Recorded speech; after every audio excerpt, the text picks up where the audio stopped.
Midivani Monroe from MsFabulous.com. Psychiatrist Dr. Carole Lieberman is not only a 3-time Emmy Award winner and TV and radio commentator on shows like Oprah, but she is also a best-selling author. We met Dr. Carole at the Andrew Weiss Gallery in Beverly Hills, where she was reading from her new book, Bad Girls, Why Men Love Them, and How Good Girls Can Learn Their Secrets.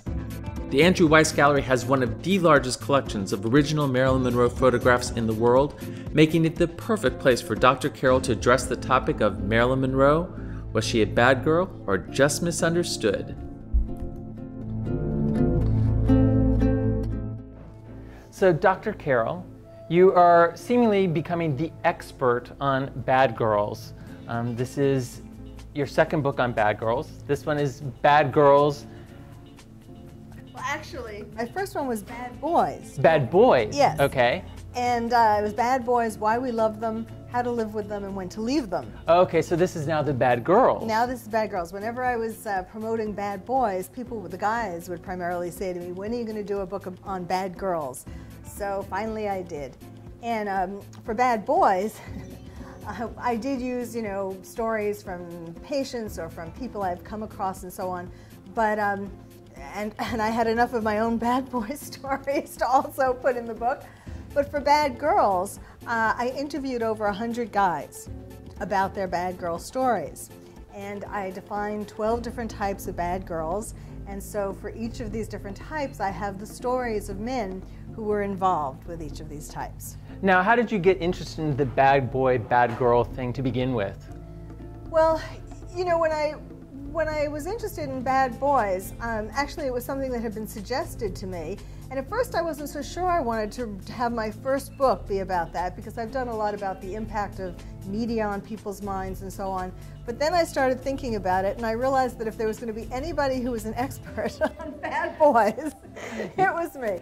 So I wrote that. And then why I wrote this second one now, Bad Girls, I mean, besides that people had asked for it, was that I look at the dating jungle, and it is worse than it's ever been. It is harder for people to find love now than ever. Now, you really think so, even with internet technology and everything that we have now? Yes. I mean, and in fact, that adds to it that does help a lot of people meet each other, but also it gives people the sense that if they have a fight with their, the person they're dating, they can just click on some site and find somebody else. Wow. It really makes the whole thing a little more disposable, and besides, people lie, and I mean, it's just, even when you do meet and you find someone that you like, because people are so defensive these days, however you meet them, in the street, online, people are so defensive because they've been so hurt by other relationships. So between there being so many more divorces that cause children of divorce to be afraid of intimacy, afraid of getting hurt, and the fact that the media glamorizes bad girls and bad boys, we have all these messages that come into play and that make us afraid of being hurt. Especially, of course, the more relationships we've had where we have been hurt, or one big one, the more afraid we are of giving our heart to the next person. When we talk about bad girls and bad boys, there really almost seems to be a thin line that you can cross either direction. And it seems in your book, you probably touch on that as well, that there are things, techniques, so to speak, secrets, as you say in your title, that you can learn from the bad girls? Yes. In my book, Bad Girls, Why Men Love Them, and How Good Girls Can Learn Their Secrets, the good girls learning their secrets is the part for the women, and the Why Men Love Them is actually for men to see whether they're sitting ducks for bad girls, why they're attracted to each of these 12 types of bad girls, and so on. The stories that I have from the men in the book, I mean, I do a psychoanalysis of each of these 12 types of bad girls and why the women are that way, why the men are attracted to them, some famous bad girls, and so on. But then these stories of the relationships that the men had with each of these types of bad girls, a man can read it and first of all feel comforted that he's not the only one who had these kinds of bad experiences, but also he can read it and understand the different things that the bad girls did step by step to hook each of these guys and to exploit them. Now the women can read the same stories in a different way to see the hooks the bad girls used. And what they can do, not to exploit them, to then go on and exploit the men, but to at least do the things that these bad girls do that got these guys, even though they were so horrendous to them. So if the bad guy, if the guy stayed in a relationship with a bad girl who was using him in these various ways, then certainly a good girl who did some of these things would be even more attractive because she isn't going to then exploit him. Maybe I should back up a little bit and define a bad girl. Yeah, that would probably be very helpful. Yes. I mean, because as I said, it seems like there could be a very thin line there. Right, yes. Well, okay, but what it is, a bad girl is a woman who has been told or has gotten the impression since she was young, since she was a little girl, that she is not lovable because of a dysfunctional relationship with her father. This is where it all starts. So the father could be really bad, like he could be an abuser, he could be sexually abusive or physically abusive, but he doesn't have to be that serious. It could be a father who's a workaholic and just isn't around very much. And so the little girl thinks that, well, if I was more adorable, then my daddy would be here more. Or, of course, then divorces, fathers who are not seeing their little girls as much, and maybe they're with another woman or they've started another family. And so any of these kinds of scenarios, there are different scenarios, but the bottom line is they make the little girl feel as though she's not lovable enough. And then these women are attracted to bad boys. Because they're afraid of having an intimate relationship, ironically or paradoxically, but these guys who don't really want to get that close are perfect for her in a sense, but then of course they hurt her. They wind up hurting her, and they wind up convincing her all the more that she's not lovable. They're setting themselves up for failure to begin with. Right. At some point, she decides, consciously or unconsciously, that no prince, no man is going to love her, and so she might as well go after something else if she's not going to get love. And that's when she turns into a bad girl. She takes her heart off her sleeve and hardens it and thinks, okay, it's not really okay, she's just pretending it's okay, and then she goes after something else. So, for example, there's the gold digger who's going after gold. There's the addict who's going after an enabler. There's the sex siren, like Marilyn Monroe, who wants to be adored for her sexuality, uses sex as a weapon. The sexual withholder, who uses the promise of sex to keep a guy with her. What else? There's the married woman on the prowl, who is married, but she wants to have an affair with a guy, so she's looking for a guy who's going to have a relationship with her even though she's married. The husband hunter and trapper. This is a woman who doesn't feel that she's able to attract a husband on her own, so she has to lay traps for him, like getting pregnant or pretending she's going to die of cancer or something like that. These are some of the stories that I had. Then, let's see, there's the commitment phobe, there's the ball buster, there's the cougar, and the bad girl scorned, who's the worst. That's a woman who, when she feels that she's going to be abandoned by the guy, either stalks him, tries to get him to not leave her, and it does all kinds of things like kidnap the guy. I mean, they go to all kinds of desperate means just to keep the guy with them. But the secrets, have to do with, I call them the 6 secret spells. And when I just list the categories, it doesn't really, it sounds almost simplistic, but you have to go into the details of each category, which I do in the book. So the first one is looks, then there's dress, then there's sex, which has to do with feeling comfortable with your body and, carrying out fantasies and so on, not necessarily sleeping on the first date, although some of the women did do that, some of the bad girls. Personality, lifestyle, and tactics.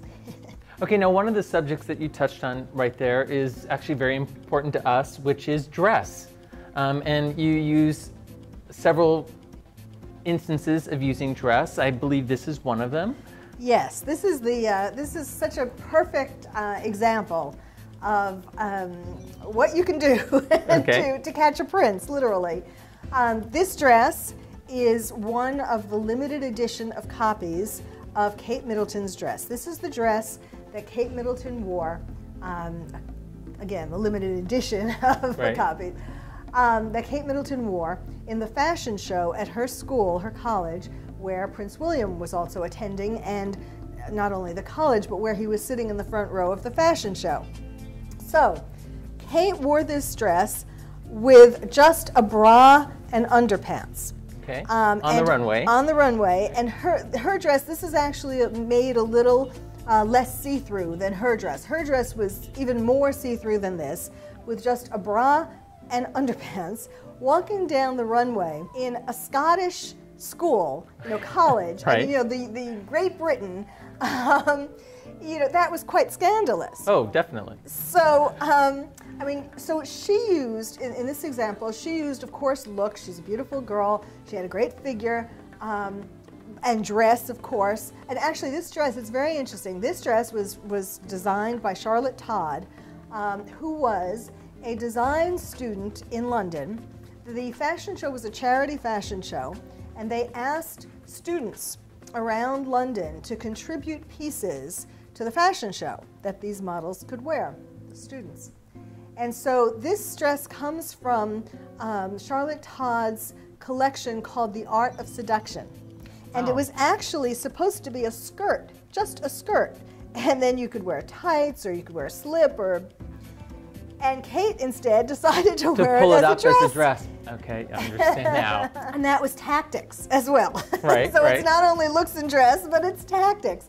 Because Prince William turned to his friend when she came down the runway and said, "She's hot." Now before that, they had been sort of acquaintances, friends, platonic friends. And he didn't really think of her that way.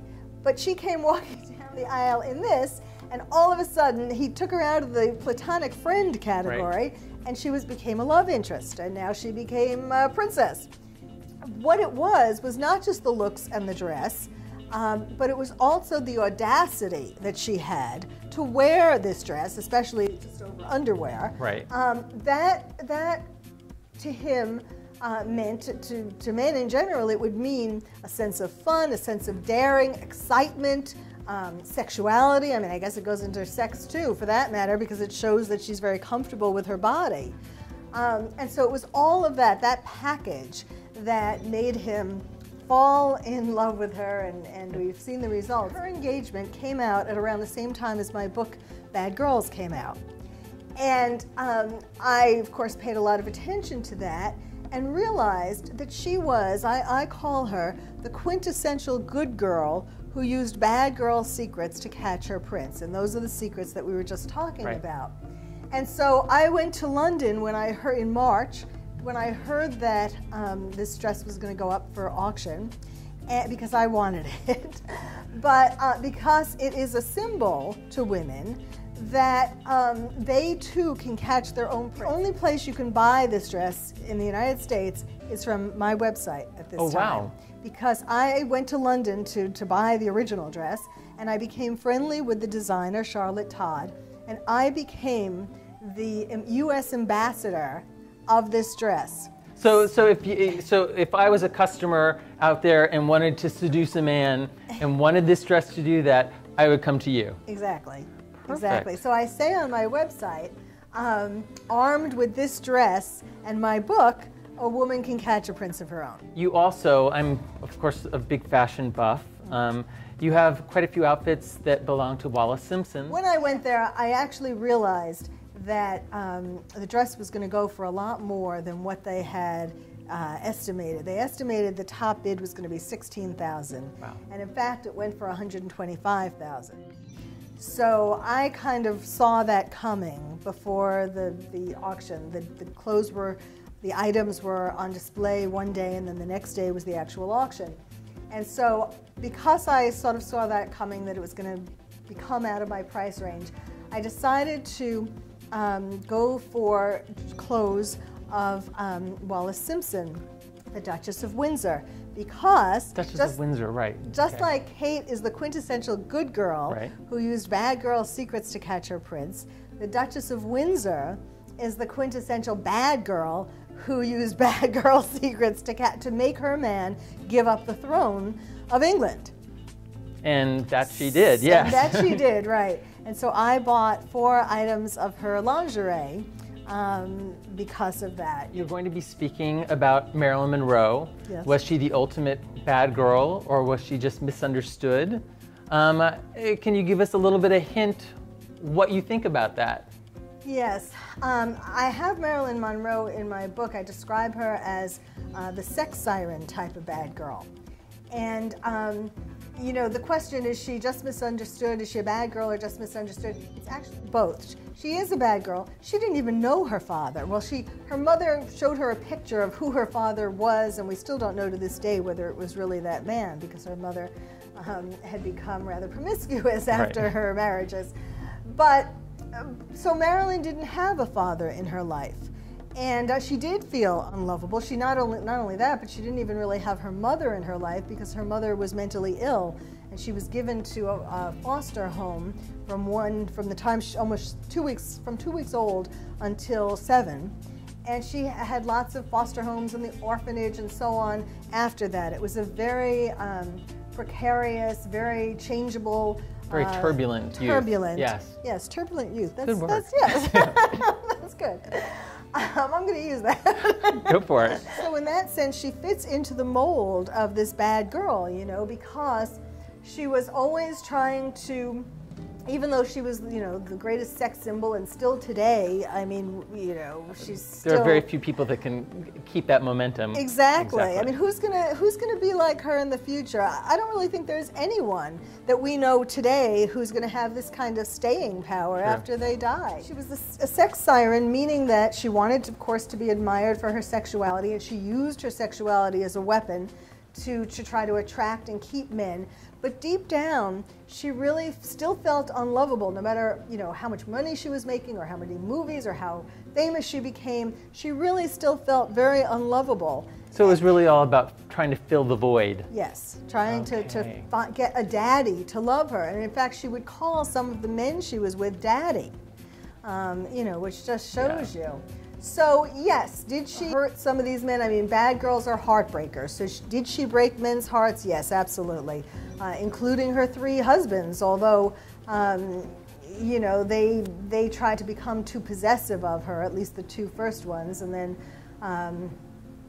Arthur Miller just, you know, kind of, well, he loved her, but it just didn't work out. He kind of lost interest, and so on. But so she still. This feeling of being unlovable still carried through, and even though, and sometimes she would go after men who just wanted to have sex with her, and she wanted to have a long-term relationship, so then she'd be hurt again. Like Yves Montand as an example. Yes, and JFK. Yes. She was a heartbreaker, but she also continued to be hurt by not ever getting the love that she needed and wanted from a man. I dedicate the book, actually, to helping men and women find the love they deserve. Okay. So, for the women, I'm trying these items, the dress, Wallis Simpson's clothes, are sort of visual, tangible items that help women to then see it clearly how they can catch their own prince, you know, how they can have some fun with their sexuality and have some fun with make themselves really into someone who is desired by men. And I'm not saying, like a lot of women think, well, I shouldn't have to do any of this. I mean, this is all too much trouble, you know? 6 secrets, I mean, this is just, forget about it. Especially the more they've been hurt by men already, they really don't want to make this extra effort. And I'm not saying that it's great that these are the things, you know, whether it's looks or sex or whatever. I'm not saying that it's great that it's certain things that women do or say or act like or look like that are more attractive to men. I didn't make this up. I didn't make the world this way. But it's certainly from my you know, experience as a psychiatrist and my interview of over 100 men, this is the way it is, you know? Most definitely, yes. I mean, so either you get with the program or you just hope that some man's going to decide just to see your good inside. And of course it's important, most important, to be good on the inside, but you also are just going to become very lonely if you don't make an effort to spice up the merchandise a little bit. You talk a lot about, as I said, the bad girl and the good girl learning what she can from them. How essential do you think that is in our current society, using those tricks? And I mean, yes, these things are still important today. It's more important today because of the dating jungle getting so wild and difficult to find love in. It's more important today that women do what they can to make themselves more appealing if they want to have a relationship, or if they want to find a prince. Right. And I don't mean just a prince of a country, you know, a prince of a fellow, a really good guy that they're in love with. Kind of like when they say about kissing enough frogs before you find your prince. Yes, exactly. So stop kissing the frogs and find your prince. There we go. Okay. I'm writing this down. Everything you've told me is very, very fascinating. I'm completely intrigued. I have looked at your website. I'll admit I haven't read the book yet, but after speaking with you, I definitely am going to read the book. I'll probably recommend it to everybody I meet. I think, if nothing else, it's going to be a fascinating read, even if you don't need these tactics. And if you already are in a good relationship, it's still going to be a wonderful read, and learning about the people that are around you. Yes, and even, I mean, I've had married people buy it to spice up their relationship, you know? So, and also just the stories are just amazing. I mean, I was worried that people wouldn't believe that these were true stories, but I can tell you, because they're just so amazing, you know, some of the things that happened. But I can tell you from listening to the men, I did these 3- and 4-hour interviews, I could hear their emotion over the phone. It was so raw. Even though for some of these men, their bad girl experiences were years before, they still could remember such details, and we're still really heartbroken. I'm glad that I met you. You're even more brilliant in person than on the radio. So it's brilliant to meet you as well. And I look forward to meeting you again. Well, thank you. Me too.